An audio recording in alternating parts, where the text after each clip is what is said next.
Pour ce que l'Esprit veut nous donner ce matin, je vais vous inviter à tourner dans 2 Corinthiens, 2 Corinthiens, chapitre 1. Nous allons lire à partir du verset 8. Dans la 2e lettre aux Corinthiens, chapitre 1, débutant au verset 8.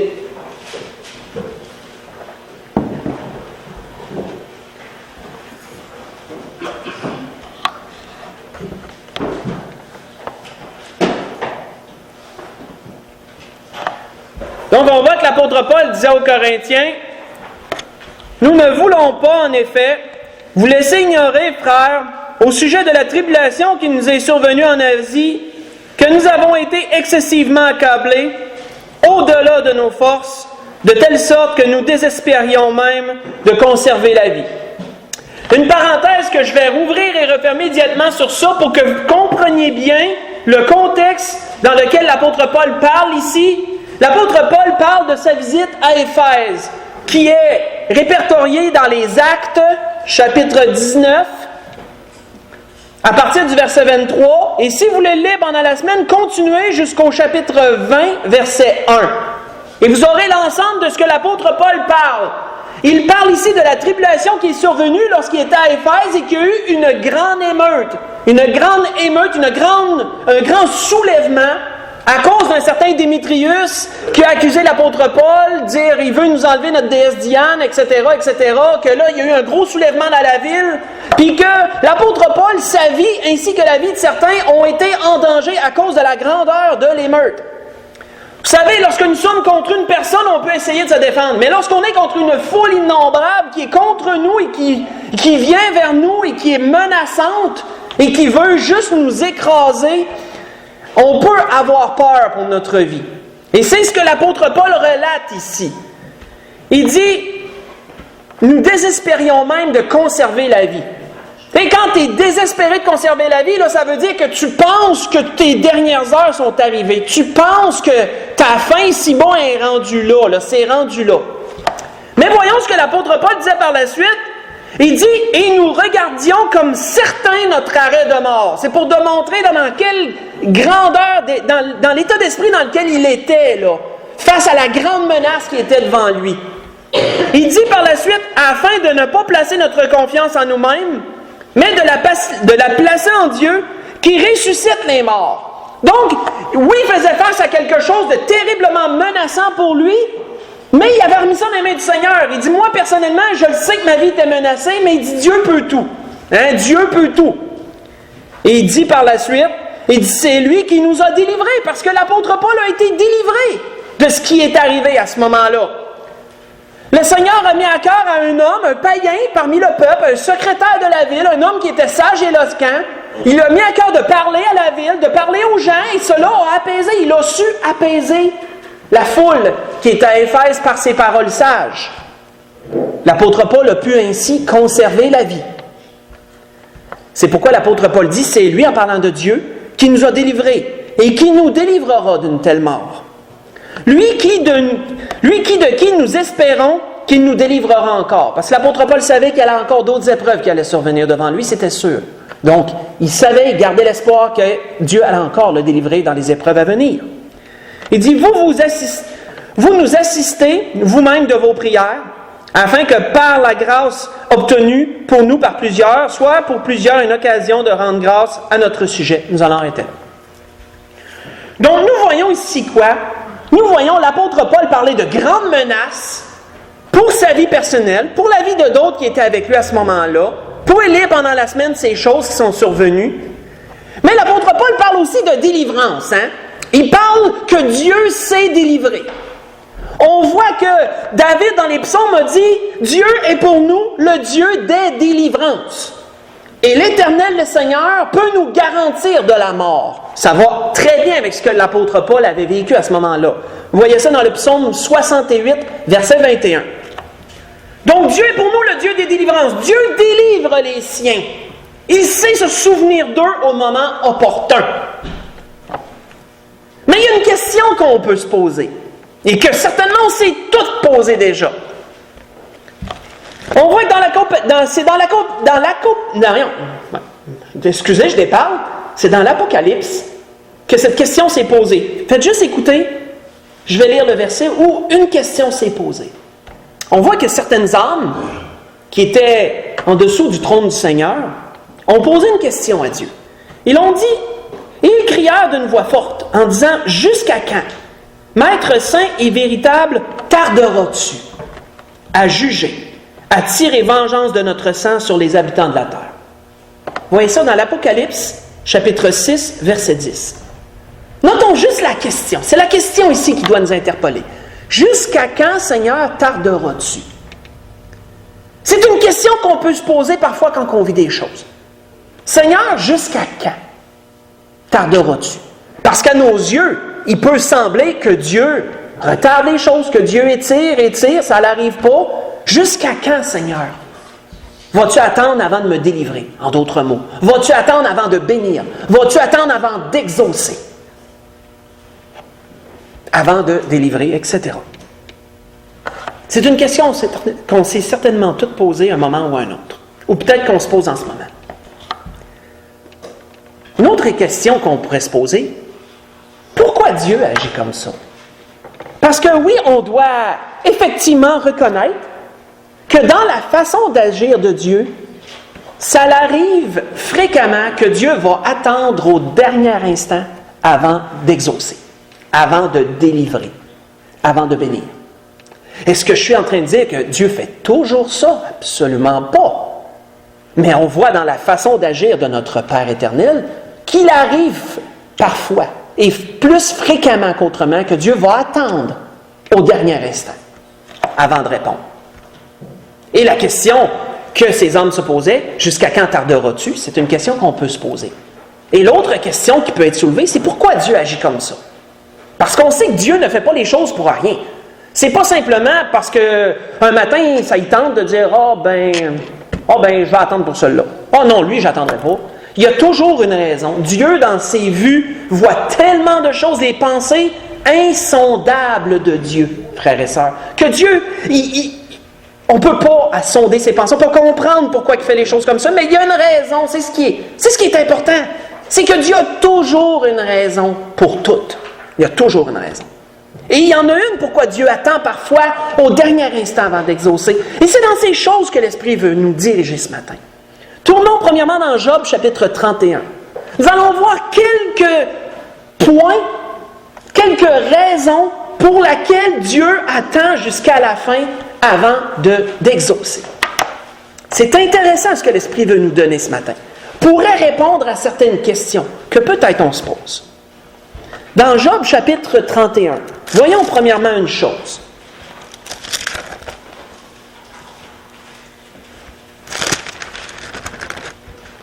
Dans Job, chapitre 31, on va lire à partir du verset 35.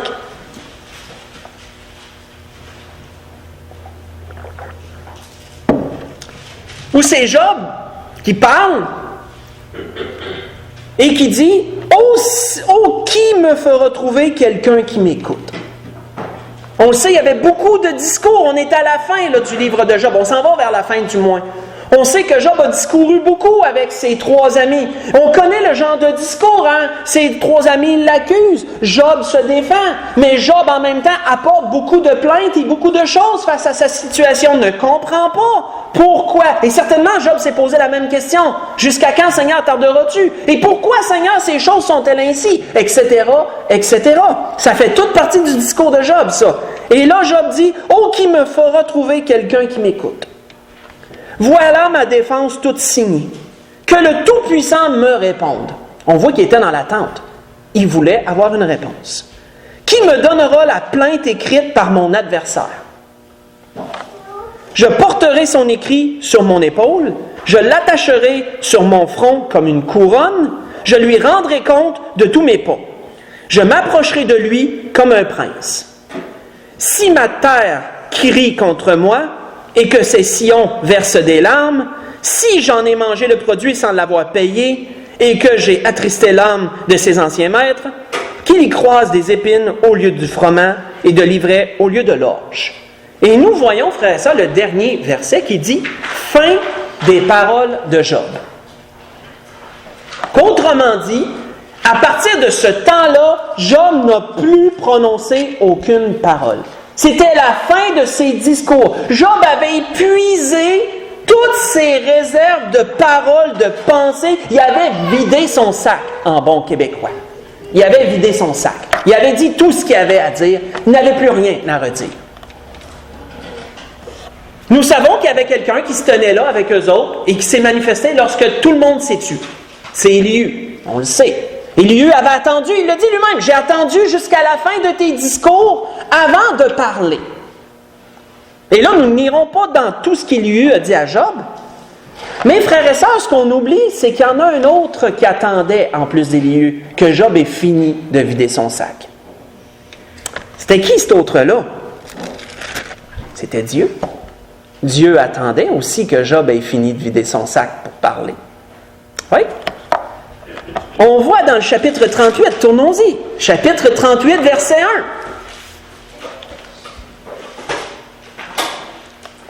1. Après qu'Élihu ait parlé, Dieu embarque, lui-même. Et il est dit, l'Éternel répondit à Job du milieu de la tempête. Il faisait pas beau dehors, le grondement de tonnerre est souvent associé à la voix de Dieu dans la parole. Je vous dis ça comme ça me vient à l'esprit comme ça. L'Éternel répondit à Job du milieu de la tempête et dit, « Qui est celui qui obscurcit mes desseins? » Les desseins, hein? Quand on a un dessein, c'est qu'on a un projet, c'est qu'on a décidé quelque chose. Dieu a beaucoup de desseins. Qui est celui qui obscurcit mes desseins? Hein? Obscurcir, c'est de mettre un voile dessus, c'est de camoufler, c'est pas de camoufler. C'est de voiler les choses, hein? De voiler les choses. Qui est celui qui obscurcit mes desseins par des discours sans intelligence? C'est Dieu qui parle à Job, là. C'est Dieu qui parle à Job. Et il dit ensuite, Saint terrain comme un vaillant homme, je t'interrogerai et tu m'instruiras. Nous allons arrêter là. Et là, Dieu lui apporte des preuves de la grandeur de sa science. Hein? Dieu parle de sa nature, Dieu parle de certains animaux, Dieu parle de ci, Dieu parle de ça. Il lui pose souvent la question, où étais-tu à ce moment-là? Sais-tu comment? Peux-tu m'expliquer que? Et on le sait, devant le bombardement de toutes les grandeurs que Dieu a opérées, on voit un Job qui se rend compte qu'il est bien insignifiant dans tout ça. On voit un Job qui se rend compte pas capable de répondre à Dieu sur toutes les grandeurs que Dieu lui pose comme question. Parce que Dieu lui a dit, hein, je vais me mettre dans le rôle de l'autre. Là. Il dit, je vais t'interroger comme si j'étais un élève, puis toi, tu vas m'instruire, Job. Dis-moi ces choses si tu les sais. Et là, Job se rend compte qu'il ne peut pas vraiment se placer dans le rôle du professeur. Il n'est pas en tout qualifié pour ça. D'ailleurs, Job se rend compte de ceci, et il en parle, je fais juste écouter, où Job répondit à l'Éternel, il dit, « Voici, je suis trop peu de choses. Que répliquerai-je? » Là, je me rends compte que je ne peux pas vraiment te répondre, mon Dieu. Tu es trop grand. C'est trop grand ce que tu me dis. Il dit, je mets la main sur ma bouche. J'ai parlé une fois, je ne répondrai plus. 2 fois, je n'ajouterai rien, disait Job. Vous voyez ça dans le chapitre 39, verset 36 au verset 38. Mais là, Dieu, il n'avait pas fini. Dieu en a rajouté encore sur la grandeur de sa création, etc., etc. Vous savez, on se pose des questions. Hein? Pourquoi Dieu tarde? Pourquoi Dieu attend avant de délivrer? L'une des raisons, c'est que Dieu attend qu'on ait fini de murmurer. L'une des raisons, c'est que Dieu attend qu'on ait vidé notre sac. Dieu attend qu'on ait fini de se plaindre. Fini de discourir sur notre situation. Qu'on ait atteint un état de résignation où qu'on se dit « OK, je ne comprends pas, mais j'accepte ma situation. J'accepte où je suis, j'accepte les faiblesses dans lesquelles je suis, j'accepte mon état d'esprit, même si mon état moral, même s'il n'est pas fort, j'accepte mon état physique, même s'il n'est pas fort, et là, je laisse ça à Dieu. » Quand on est rendu dans cet état-là, Dieu se manifeste. Dieu parle. C'est ce qu'on voit ici au travers du discours de Job. On voit que Dieu aurait pu intervenir dans tout le long des discours. Dieu aurait pu intervenir, il aurait pu couper court à tout ça, puis se manifester. Mais Dieu a attendu. Et quand est-ce que Dieu a commencé à parler? À la fin des discours de Job. Quand Job il a vidé son sac, il n'y avait plus rien à dire. Là, Dieu embarque après. Et vous savez, c'est souvent comme ça pour nous. C'est souvent comme ça. Dieu va attendre qu'on ait accepté notre situation avant d'intervenir, avant de parler, avant de répondre, avant de nous éclairer. C'est une des raisons pourquoi Dieu tarde si on se la pose. C'est une de celles-là. Mais il y en a bien d'autres. Tournons dans Daniel chapitre 2. Continuons cette analyse que l'Esprit veut nous donner ce matin. Dans Daniel chapitre 2,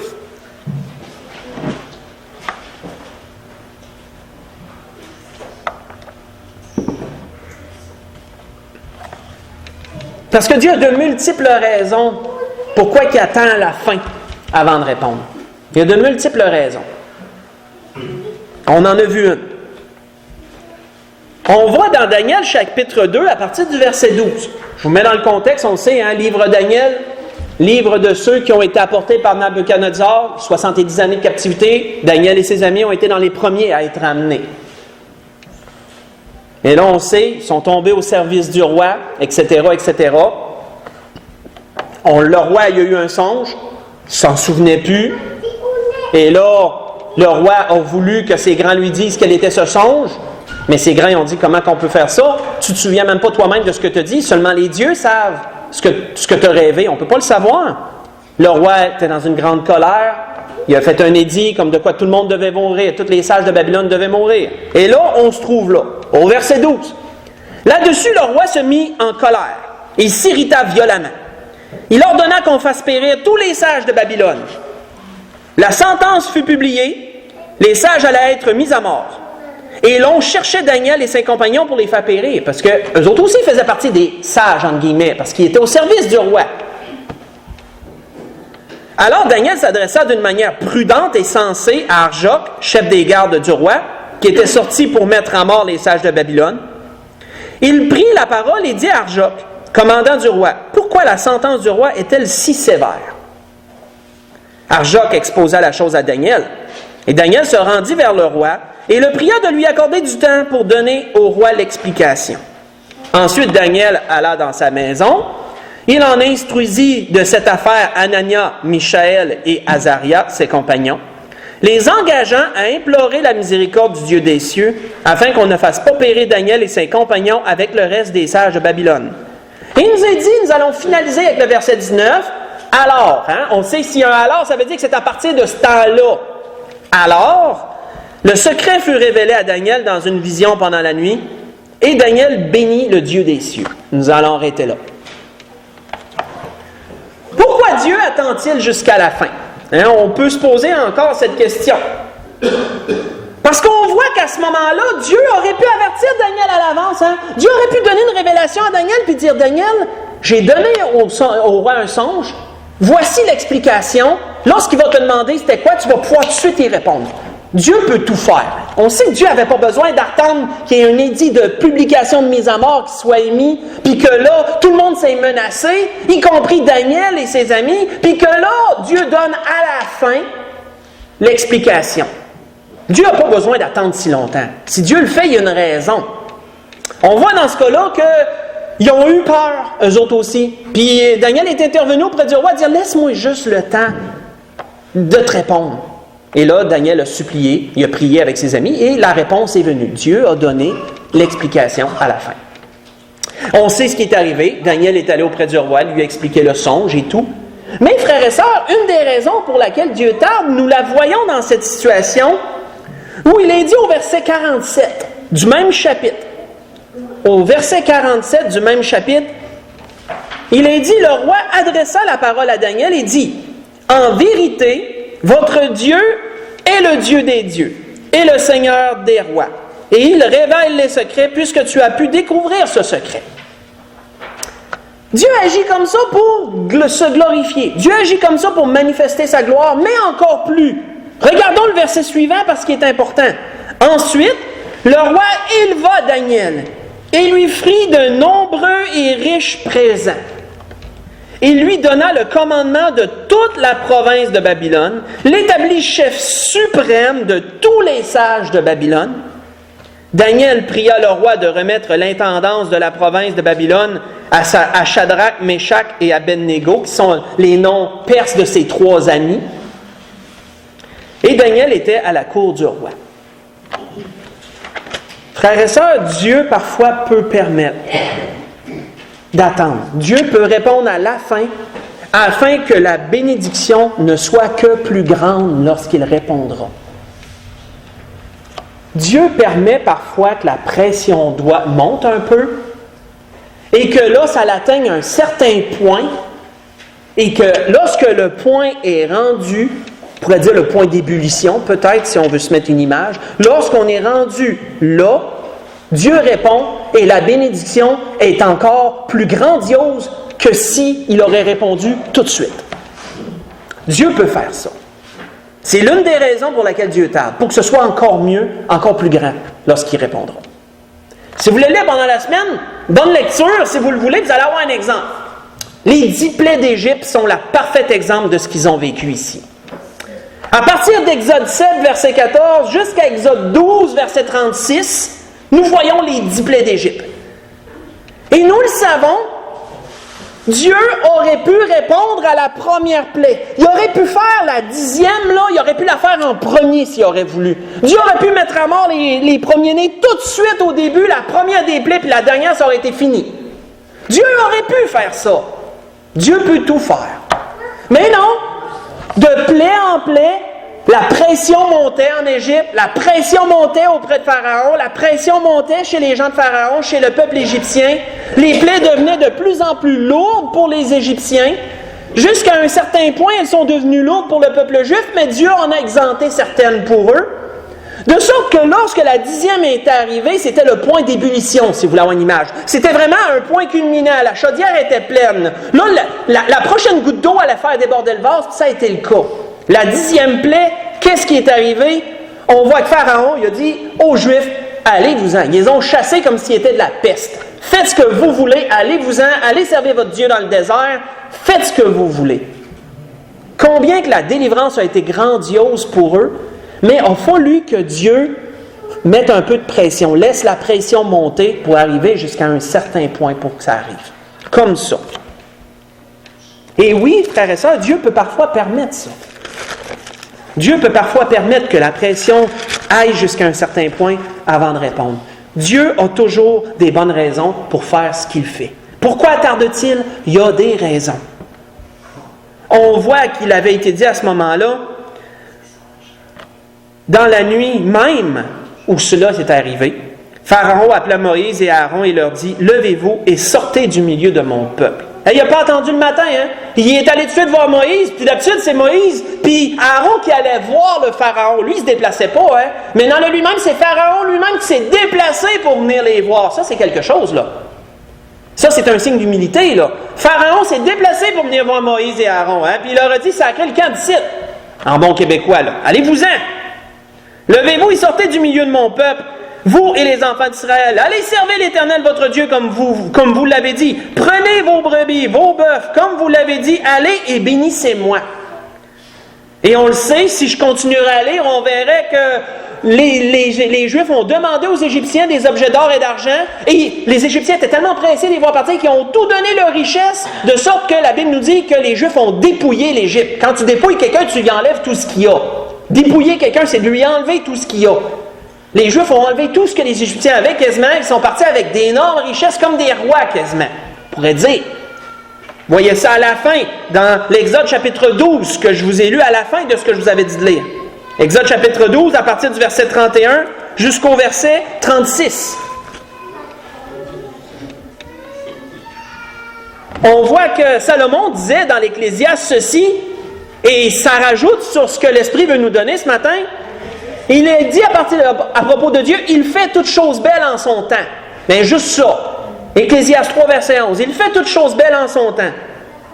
Dieu aurait pu permettre que tout arrive tout de suite. Ben non, il laisse monter la pression, puis à la fin, là, il répond.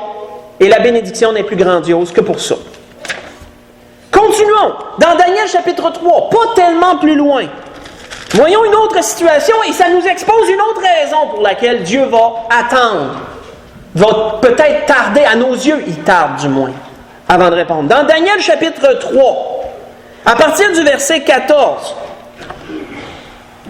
on sait qu'étant en territoire païen, il allait avoir des épreuves, il allait avoir d'autres choses qui allaient offenser, qui allaient aller à l'encontre de leur croyance, à l'encontre de ce que les autres faisaient. C'était normal, c'était clair. On voit dans Daniel chapitre 3, à partir du verset 14, que précédemment, Nabuchodonosor fait construire une grande statue et que tout le monde devait adorer cette statue. Et bien sûr, on sait que les Juifs n'adorent que Dieu seul. Il est dit au verset 14, Nabuchodonosor prit la parole et leur dit, « Est-ce de propos délibérés, Shadrach, Meshach et Abednego, que vous ne servez pas mes dieux et que vous n'adorez pas la statue d'or que j'ai élevée? Maintenant, tenez-vous prêts, et au moment où vous entrerez au moment où vous entendrez le son de la trompette, du chalumeau, de la guitare, de la sambuc, du psalterion, de la cornemuse et de toutes sortes d'instruments, vous vous prosternerez, vous adorerez la statue que j'ai faite. Si vous ne l'adorez pas, vous serez jetés à l'instant même au milieu d'une fournaise ardente. Et quel est le Dieu qui vous délivrera de ma main? » Shadrach, Meshach et Abednego répliquèrent au roi Nabuchodonosor, « Nous n'avons pas besoin de te répondre là-dessus. Voici notre Dieu que nous servons, peut nous délivrer de la fournaise ardente. Et il nous délivrera de ta main au roi. Sinon, en voulant dire, si, mettons, Dieu déciderait de ne pas nous délivrer, sinon, sache au roi que nous ne servirons pas tes dieux et que nous n'adorerons pas la statue d'or que tu as fait élever. » Donc, même si Dieu déciderait de nous laisser mourir, bien, sache qu'on va mourir. Sache qu'on n'adorera pas plus. Hein? On ne se rendra pas plus loin pareil. Mais quand il dit, on sait que Dieu peut nous délivrer de la fournaise ardente et il nous délivrera de ta main. Mais qu'est-ce qui est arrivé? Connaît l'histoire, ils ont été jetés dans la fournaise ardente à cause qu'ils n'ont pas voulu adorer. Vous savez, quand on y pense, Dieu aurait pu les délivrer avant qu'ils soient jetés de la fournaise ardente. Hein? Dieu aurait pu opérer un grand miracle et il n'aurait pas eu besoin de se rendre jusque-là. Mais pourquoi Dieu a permis qu'ils se rendent jusque-là? Pourquoi a-t-il fallu qu'ils soient jetés dedans, la fournaise ardente? Et qu'à ce moment-là, il nous est dit à partir du verset 24, à ce moment-là, une fois jetés dedans, au sein même du feu et de l'épreuve, alors le roi Nabuchodonosor fut effrayé. Et il se leva précipitamment, il prit la parole et dit à ses conseillers, « N'avons-nous pas jeté au milieu du feu 3 hommes liés? » Ils répondirent au roi, « Certainement, au roi. » Il reprit et dit, « Eh bien, je vois 4 hommes sans lien. » Remarquez que les liens n'étaient plus là. Les liens avaient été consumés. Mais rien d'autre que les liens. C'est quelque chose. 4 hommes sans lien qui marchent au milieu du feu et qui n'ont point de mal. Et la figure du 4e ressemble à celle d'un fils des dieux. Ensuite, Nabuchodonosor s'approcha de l'entrée de la fournaise ardente, prenant la parole, il dit, « Shadrach, Meshach et Abednego, serviteurs du Dieu suprême, sortez et venez. » Et Shadrach, Meshach et Abednego sortirent du milieu du feu. Les satrapes, les intendants, les gouverneurs, les conseillers du roi s'assemblèrent. Et ils virent que le feu n'avait, eux, aucun pouvoir sur le corps de ces hommes, que leurs cheveux n'avaient pas été brûlés, que leurs caleçons n'étaient point endommagés et que l'odeur du feu ne les avait pas atteints. Arrêtons là. Il y a une note, frères et sœurs, historique ici que je voudrais instaurer. Une parenthèse que je voudrais ouvrir et refermer sur une note historique. Il est dit ici que leurs cheveux n'avaient pas été brûlés et que leurs caleçons n'avaient point été endommagés. Vous savez, à l'époque, on sait que ça faisait quelques années qu'ils étaient chez les Mèdes et les Perses. Il n'y avait pas de vêtements juifs là-bas. On peut assumer qu'ils avaient adopté les vêtements perses. C'était pas contre la parole, ça. Ça fait quelques années qu'ils sont là. Certainement que le roi n'aurait pas admis à sa cour des gens qui auraient encore des habits juifs puis qui auraient gardé des habits juifs tout le temps de leur servitude. Ils ont certainement adopté les vêtements perses. Quels étaient les vêtements perses? Une tunique, mais ça ne descendait pas comme une robe comme les Juifs. Ça allait jusqu'aux genoux à peu près. Avec une ceinture et des genres de caleçons bouffants, parce qu'il faisait chaud en Perse. Le désert et tout. Des genres de pantalons amples avec une tunique qui descend à peu près jusqu'aux genoux. Et remarquons ce qu'il est dit ici. Que que leurs caleçons n'avaient pas été endommagés. On sait que le feu, il part pas d'en haut pour descendre en bas, c'est le contraire. Le feu est en bas, il monte. Les caleçons auraient dû être la première chose qui aurait brûlé en termes normaux. Parce que les pieds sont dans le feu, les caleçons, c'est la première partie du vêtement qui est exposée au feu. Et la Bible nous dit que leurs caleçons n'avaient pas été endommagés. On voit que la délivrance avait été complète. Elle avait été complète. Elle avait été grandiose. Il n'y avait rien d'endommagé. Et ça sentait même pas le brûler. On sait, allez juste chez, je veux pas mettre la pression sur les fumeurs, là, mais allez juste chez quelqu'un qui fume, si vous fumez aux côtés, vous le savez, vous repartez chez vous, vous êtes enceinte. Je veux dire, quand tu es aux côtés d'un feu, le vêtement va sentir la fumée. Ça s'imprègne tout de suite dans le vêtement. Et la Bible nous dit que leur vêtement n'a même pas senti le brûler. Donc, on peut voir la grandeur de la délivrance. Mais pourquoi parfois Dieu tarde-t-il?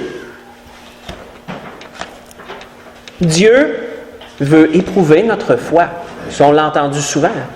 L'une des raisons pour laquelle Dieu peut tarder, c'est qu'il peut voir jusqu'où on va se rendre. On va-tu vraiment être prêt à aller jusque-là?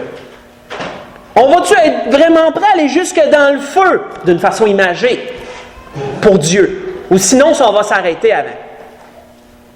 Dieu peut éprouver la foi. La foi de ces hommes ont été éprouvés. Ils ont passé l'épreuve. Ils ont passé l'épreuve. C'est pourquoi que dans ces choses, l'apôtre Pierre avait dit une parole qui s'apparente très bien à ce qu'ils ont vécu. Une parole qui s'apparente très bien. Où l'apôtre Pierre disait, c'est là ce qui fait votre joie, quoique maintenant, puisqu'il le faut, que vous soyez attristés pour un peu de temps par diverses épreuves, afin que l'épreuve de votre foi, plus précieuse que l'or périssable, qui cependant est éprouvée par le feu, ait pour résultat la louange, la gloire, l'honneur, lorsque Jésus-Christ apparaîtra. Vous qui l'aimez sans l'avoir vu, vous croyez en lui sans le voir encore, vous réjouissant d'une joie merveilleuse et glorieuse, parce que vous obtiendrez le salut de vos âmes au prix de votre foi. Vous voyez ça dans 1 Pierre chapitre 1, j'ai lu du verset 6 au verset 9. L'épreuve de la foi. Forger la foi. Oui, frères et sœurs, Dieu est un habile forgeron. Et oui, Dieu, comme un morceau de métal que nous sommes entre ses mains, peut nous forger, nous mettre dans le feu, taper un peu de marteau dessus, former le fer comme il le désire pour en faire ce qu'il veut. Dieu peut faire ça. C'est l'une des raisons pour laquelle il tarde d'ailleurs. Parce que s'il ne tarderait pas, il ne pourrait pas forger le métal que nous sommes, si on veut cette image-là. Le métal doit être parfois mis au feu pour être forgé. Mais il y a une promesse avec ça. L'apôtre Paul avait donné une promesse que nous connaissons tellement bien, sur laquelle on s'accroche tellement dans ces situations-là. Il avait dit « Aucune tentation ne vous est survenue qui n'ait été humaine. Dieu qui est fidèle ne permettra pas que vous soyez tentés au-delà de vos forces. Mais avec la tentation, il va préparer le moyen d'en sortir afin que vous puissiez la supporter. » 1 Corinthiens 10, verset 13. Lorsque Dieu décide de tarder pour éprouver la foi, Dieu ne permettra pas que ce soit au-delà de nos capacités. Si le métal serait trop chauffé, il fondrait. Et s'il fond puis en perd la moitié dans le feu, ça ne sert plus à rien de l'avoir chauffé. On voit que Dieu est sage. Mais pourquoi Dieu tarde-t-il? C'est l'une des raisons. Continuons. Tournons dans 2 Corinthiens 12, cette fois-ci. Allons dans le Nouveau Testament. 2 Corinthiens, chapitre 12.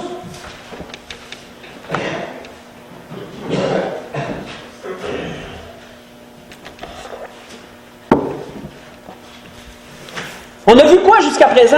Pourquoi Dieu tarde-t-il?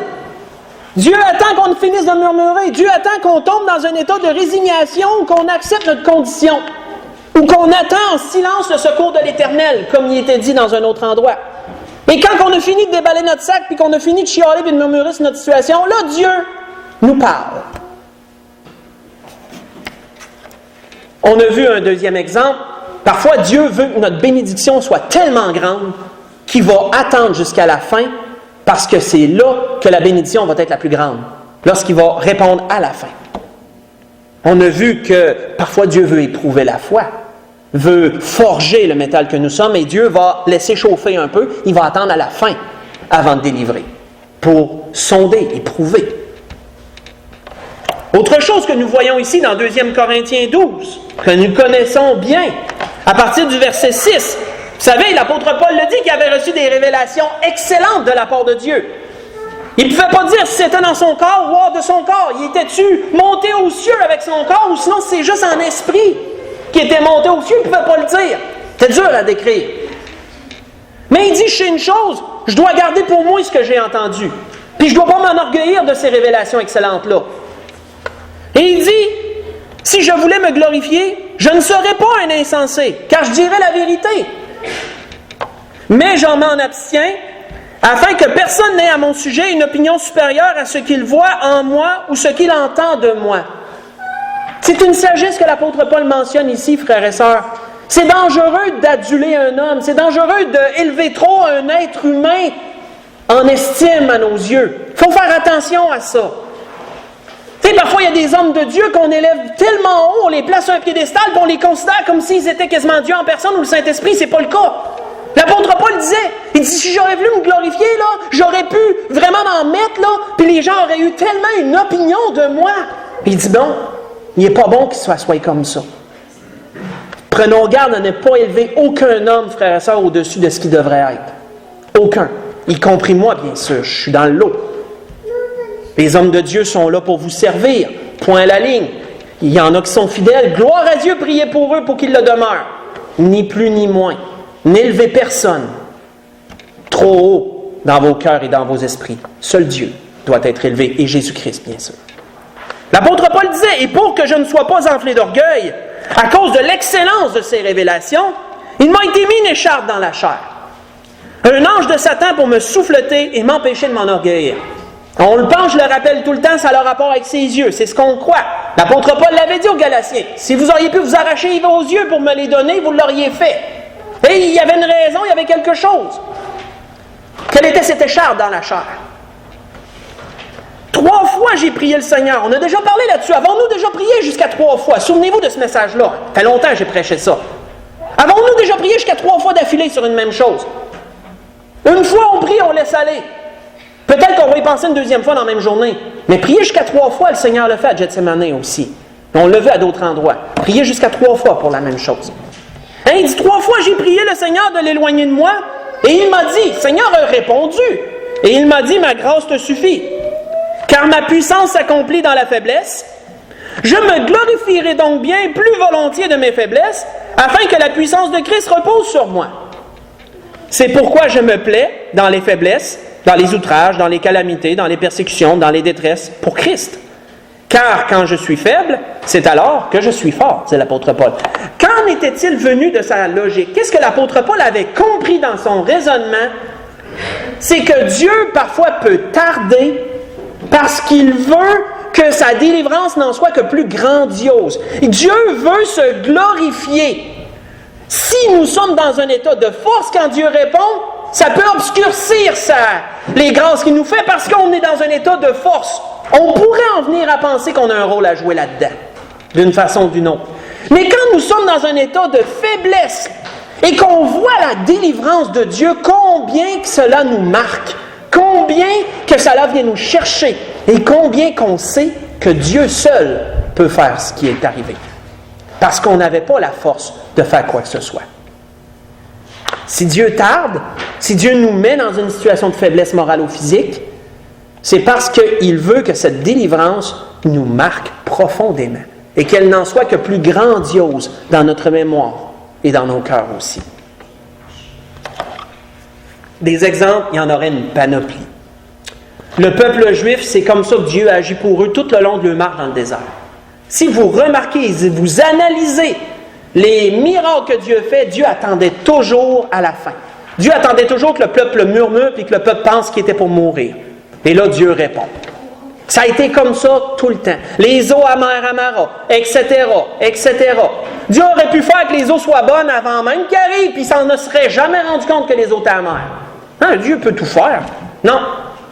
Dieu attend, les eaux sont amères, le peuple murmure, on va mourir, le peuple pense que c'est fini, Dieu répond. Toutes des expériences pour marquer leur esprit. Pensez à la mer Rouge, c'est la même chose. Tu les amènes devant la mer Rouge, sont pris en cul-de-sac, les Égyptiens en arrière, c'est la panique, on va mourir. Dieu nous a amenés pour mourir. Dieu fend la mer rouge. Toujours attendre à la dernière minute, au dernier instant, afin que la délivrance ne soit que plus grandiose et que la délivrance marque l'esprit et qu'on s'en souvienne longtemps. C'est une des raisons pour laquelle Dieu attend. C'est ce que l'apôtre Paul comprenait. Et c'est pourquoi que l'apôtre Paul disait, j'aime mieux être faible dans ce cas-là, parce que quand je suis faible, je le sais, j'ai avoué la puissance de Dieu dans ma faiblesse. Fait que j'aime mieux être faible, parce que quand je suis faible, c'est là que je suis fort. Je laisse Dieu agir totalement, puis je vois la puissance de Dieu. Merveilleux. C'est ce que l'apôtre Paul en comprenait. Une dernière chose, concluons là-dessus. Tournons dans les Actes chapitre 27. Concluons là-dessus. Ce que l'Esprit a voulu nous donner ce matin. Dans les Actes chapitre 27, on voit une situation ici. Pour comprendre encore pourquoi Dieu attend avant de répondre.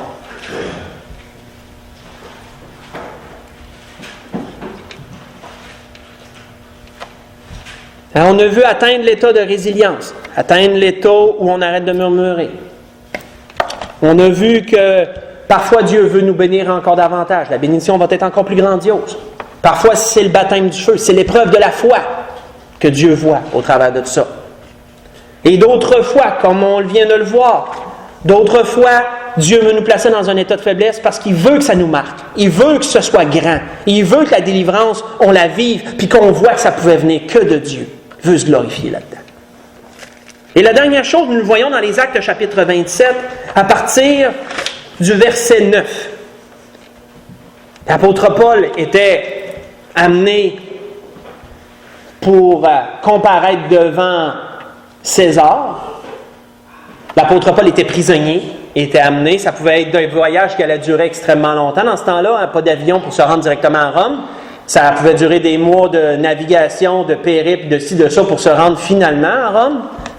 Et on voit qu'il est dit ici, au verset 9, « Un temps assez long s'était écoulé, et la navigation devenait dangereuse, car l'époque même du jeûne était déjà passée. » Comme nous autres, il y a des moments là, dans l'année où qui pouvaient dire qu'à partir de ce temps-là, des ouragans sont là, les vents se lèvent, ça peut être plus hasardeux. Là. C'est comme nous autres aujourd'hui, c'est la même chose.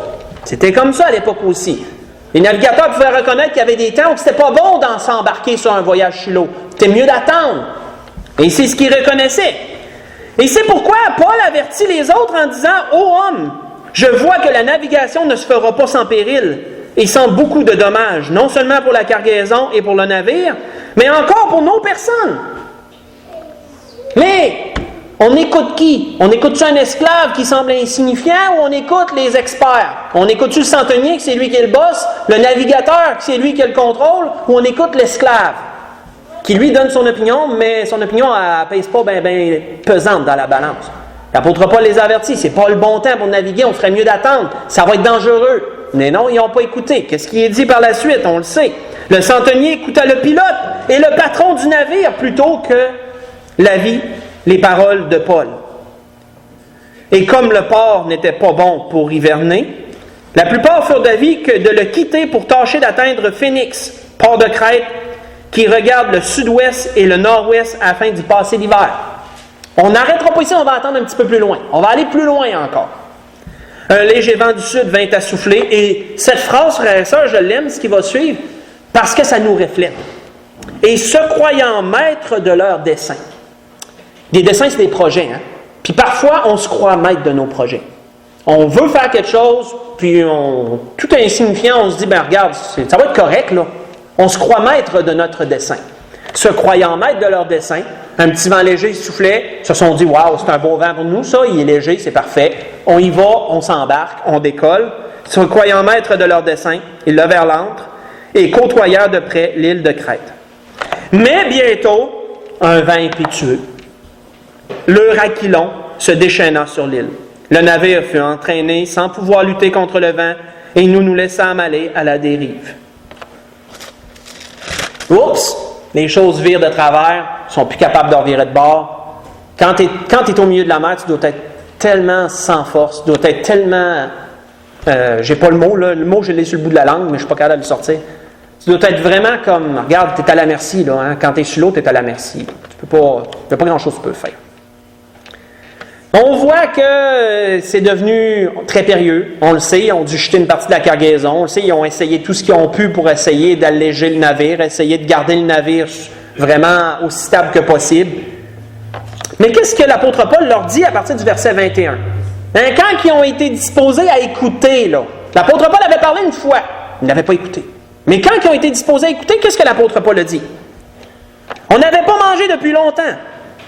Alors Paul, se tenant au milieu d'eux, leur dit, « Ô homme, il fallait m'écouter. Il fallait m'écouter et ne pas partir de Crète, afin d'éviter ce péril et ce voyage. Mais maintenant, je vous exhorte à prendre courage, car aucun de vous ne périra. Il n'y aura de perte que celle du navire. Un ange du Dieu à qui j'appartiens et que je sers, notez que ce n'est pas l'ange que Dieu sert, c'est le Dieu que Paul sert. Paul ne sert pas un ange, il sert Dieu. Du Dieu que je sers. C'est important de noter ça, parce qu'il y a déjà quelqu'un qui m'a sorti ça, que l'apôtre Paul servait un ange. Non, c'était pas un baptiste. C'était un pentecôtiste branamite qui m'avait sorti ça. Et il disait, non, si tu relis comme du monde, tu vas voir que c'est pas l'ange que Paul sert. C'est Dieu. C'est l'ange du Dieu que je sers, dit Paul. C'est le Dieu que l'apôtre Paul sert. L'ange est simplement venu comme un messager, lui l'encourager et le fortifier, et lui donner la réponse. Et il m'a dit, Paul, ne crains point. Il faut que tu comparaîtres devant César. Et voici, Dieu t'a donné tous ceux qui naviguent avec toi.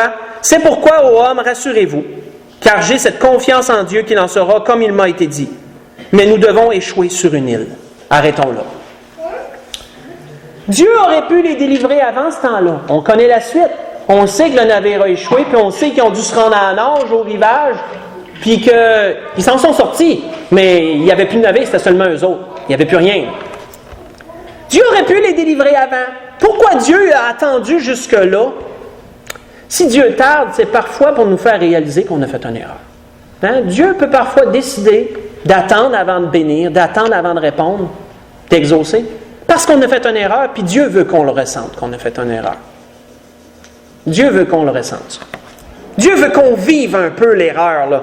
Puis que là, dans notre tête, on se le dit, « Caroline, que j'ai agi comme un insensé. Ah, que j'aurais pas dû faire ça. Dans quel... je ne sais pas quel mot je devais dire. On va dire un mot poli. Dans quelle mouise? On ne connaît pas ce mot-là, c'est français, ça. Dans quelle mouise je me suis embarqué? Pour ne pas dire merde, en bon québécois. Dans quoi je me suis embarqué? Hein? Puis là, on prie, puis Dieu finit par répondre. Mais quand Dieu répond, es-tu content? Puis on se dit, cette erreur-là, elle va rester là. Je vais faire attention de ne pas la recommettre. C'est ça que Dieu veut. Dieu répond à la fin, puis justement que tu dises, bon, il ne la recommettra pas de sitôt, celle-là. Il l'a fait, il ne la recommettra pas de sitôt. C'est une des raisons pour lesquelles Dieu peut attendre. Mais dans tous les cas, frères et sœurs, on a vu plusieurs cas, hein? Et dans tous les cas, souvenons-nous que Dieu est le notre Dieu des délivrances. Et souvenons-nous que si on se pose la question, pourquoi tarde-t-il? Bien, il y a des raisons. La grâce que je nous souhaite à tous, que nous gardions confiance en Dieu et que nous laissions à Dieu ses raisons, mais on peut lui demander de nous éclairer, par exemple, puis nous donner la force de résister jusqu'à l'exaucement, jusqu'à la bénédiction. Et si Dieu le permet, on va comprendre pourquoi il a attendu jusqu'à la fin. Mais il y a toujours une raison. C'est la grâce que je nous souhaite.